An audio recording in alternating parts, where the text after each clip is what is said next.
a very tough thing because your teacher is in a position of authority, and your teacher is someone who is there to benefit you and help you. And if they're being negative or detrimental, or they're harming you in terms of like the way they're dealing with you, that can be really tough. So I really do understand the kind of things you're going for, and I think it's really important for you to understand, like you're saying, no teacher ever treats you like that, right? So it's probably quite serious and severe, or at least it feels that way. You argued with him and you disrespected him. Yeah. Do you think that you argued and disrespected him at the same level you do with other teachers, like worse or better, or like what? How would you describe this? This is a bottle of water. Okay.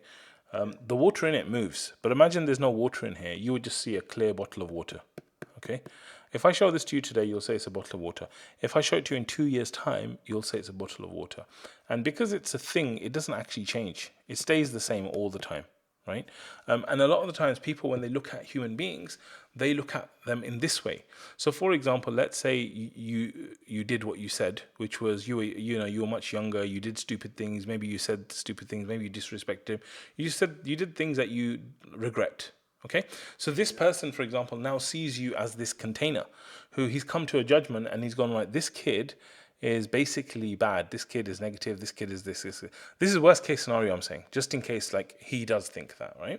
It could be, by the way, that he's not holding a grudge. He just wants more from you and he's pushing you and all that stuff.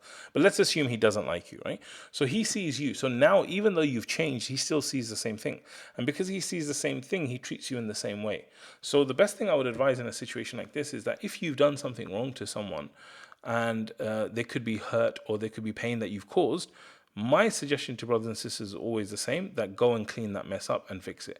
And when you clean that up, I think it will help him and it will help you as well. So what I would do is I would have a conversation with him, and the conversation would go something like this, right? So I would say, Adam, I really need to speak to you about something important. Can you let me know when you have a few minutes so I can talk to you one-to-one privately? When he says to me, yes, I can speak to you, let's speak, then I would be very honest with him, and I would say to him, Sheikh, I want you to speak to you about something, but it's very difficult for me to talk to you about this because I feel like I've tried to do this before, but nothing's worked. And I just want you to hear me out.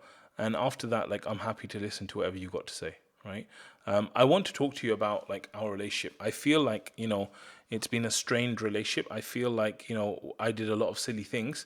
In terms of the way that I behaved and all this kind of stuff. I understand that you're the teacher. I understand you're trying to do good things and all that stuff. But fundamentally, I feel like our relationship's really strained. I feel like I did bad things. I'm very sorry for all the things that I did. And really, I just want to have a great relationship. And I want us to have a much better relationship now moving forward than ever before. So I'm really sorry about the things I did. Like, what do you think? Can you forgive me? Can we move forward from this? And what's the best way to kind of do that? It doesn't matter if you know what will happen or you don't, or if he will accept it. This is not about him. You don't do this for him. You do this for yourself because you clean up your own mess, right? So if someone else makes a mess, they will clean it up. But if you make a mess, you clean it up. So when you go to speak to him, he might even say to you, yeah, that's really bad. You always do this. And the response from you should be, okay, I get that. I'm really sorry for everything I did. What I wouldn't do, and in these conversations people go wrong, they start like I started, right? And then the other person starts blaming them more. And then at that point, they start saying, well, you did this and you did this and you treat me. No, this is not about them. This conversation is purely about you, your behavior with that person that was negative or bad, that you need to clean up and forgiveness for. It is not about their behavior. It is not about them.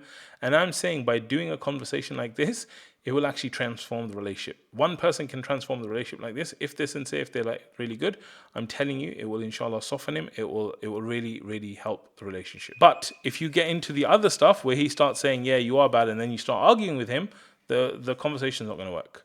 So what I would do if I was you, by the way, is I would write this stuff down and I would plan out the conversation. Okay?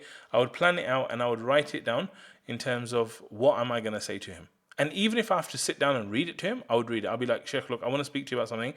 I don't really know how to say this, so I just wrote it down. So can you just please hear me out? And that's it. And that's it. It's fine. You can have the conversation and inshallah it will be really beneficial for you.